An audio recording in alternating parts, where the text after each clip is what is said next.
Om Swastiastu.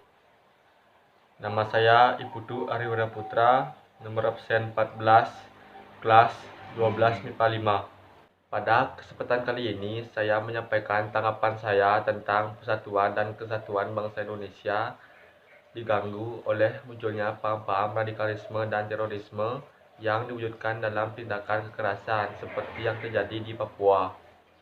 Tapi sebelum itu, saya akan menceritakan sedikit dari kasus radikalisme dan terorisme seperti peristiwa yang terjadi di Papua atau dikenal dengan sebutan OPM.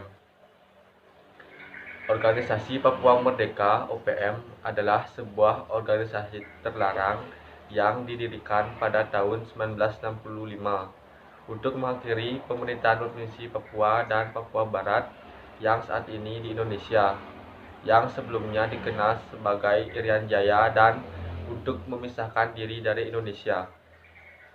Gerakan ini dilarang di Indonesia dan memicu untuk terjadinya kemerdekaan bagi provinsi tersebut yang berakibat tuduhan pengkhianatan. Sejak awal OPM telah menempuh jalur dialog diplomatik melalui upacara pengibaran bendera bintang kejora dan dilakukan aksi militan sebagai bagian dari konflik Papua. Pendukung secara rutin menampilkan bendera bintang kejora dan simbol lain dari kesatuan Papua, seperti lagu kebangsaan Hai Tanahku Papua dan lembaga negara yang telah diadopsi pada periode 1961 sampai pemerintahan Indonesia dimulai pada Mei 1963 di bawah Perjanjian New York. Pada saat ini, salah satu peristiwa yang terjadi karena OPM selalu muncul di sosial media atau surat kabar adalah peristiwa baku tembak OPM dan TNI di Papua yang menewaskan 3 prajurit. Kontak senjata antara Tentara Pembebasan Nasional Papua Barat atau NPNPB, Organisasi Papua Merdeka (OPM) dengan TNI kembali terjadi di Distrik Gome, Kabupaten Puncuk, Papua, Kamis 27 Januari 2020. Data termutakhir, 3 prajurit meninggal dunia.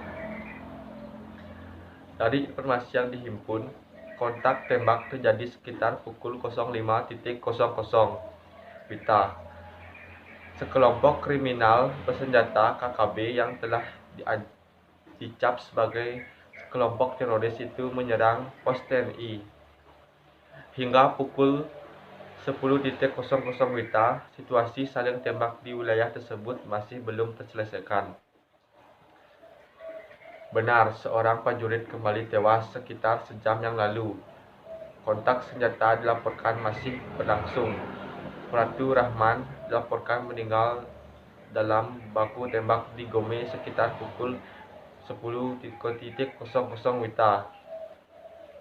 Lalu, kata Danrem 137 Brigjen TNI Taufan Gestoro, Kamis 27 Januari, dikutip dari Antara. TNI tewas di Papua jadi 3 orang. Baku tembak masih berlangsung. Beberapa saat sebelumnya, data TNI mengungkapkan hanya ada 2 prajurit yang tewas dalam kontak senjata. Mereka yang menjadi korban ialah Serjan Rizal dan Pratu Baraza. Keduanya merupakan prajurit TNI yang bertugas di Satgas Patas Mobil Yonif R408-SBH.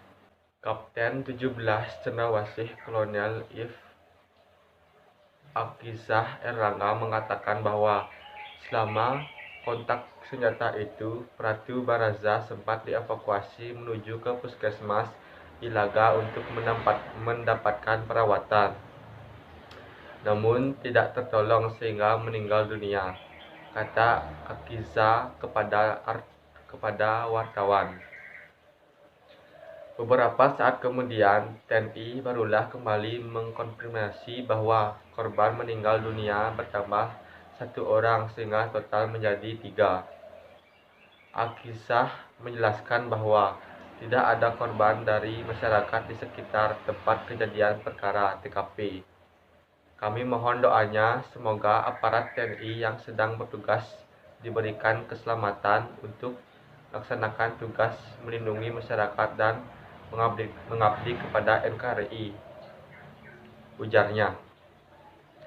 Batal hadir rapat di DPR, Panglima Andika disebut terbang ke Papua, sementara NPNPB OPM mengakui bahwa pihaknya bertanggung jawab atas penyerangan pos TNI tersebut sehingga mengakibatkan 3 prajurit meninggal dunia.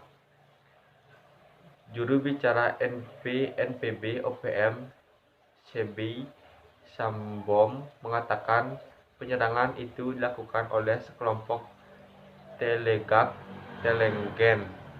Komandan Operasi Umum NPNPB, Maijen Lekagek Telenggeng, instruksikan bahwa Perang Pembebasan Nasional Bangsa Papua oleh NPNPB berlanjut di seluruh tanah Papua, kata Sebien kepada wartawan.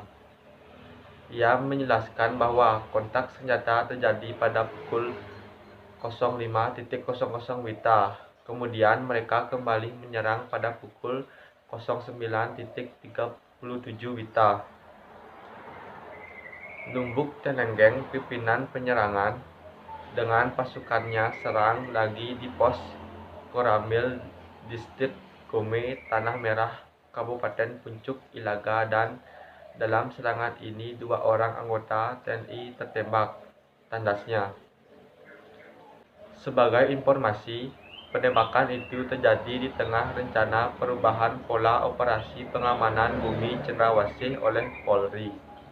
Kini, polisi mengedepankan upaya preventif dan humanis dalam mengamankan Papua.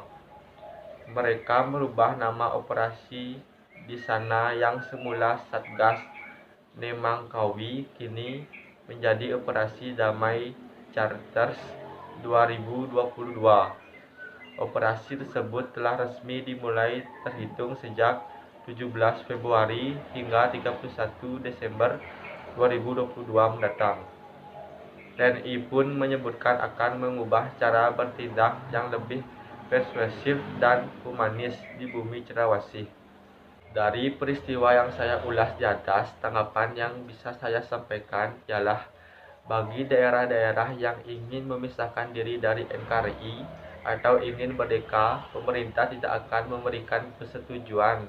Dikarenakan jika pemerintah mengizinkan salah satu daerah untuk melakukan hal tersebut, maka daerah-daerah yang lain pun akan menginginkan kemerdekaan tersebut dan memisahkan dirinya dari negara Indonesia.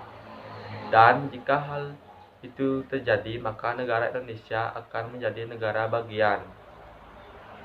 Maka dari itu, OPM harus diberantas dari negara ini. Untuk memberantas hal tersebut, kita sebagai masyarakat harus melakukan upaya-upaya pencegahan sehingga kita semua bisa hidup dengan tenang, tentram, dan damai tanpa adanya organisasi seperti OPM. Demikian tugas praktek PPKN memberi tanggapan dan saran mengenai radikalisme dan terorisme yang terjadi di Papua. Mohon maaf jika ada salah kata dan kekurangan dalam tugas praktek yang saya buat. Saya tutup dengan parama Santi. Om Santi, Santi, Santi, Om.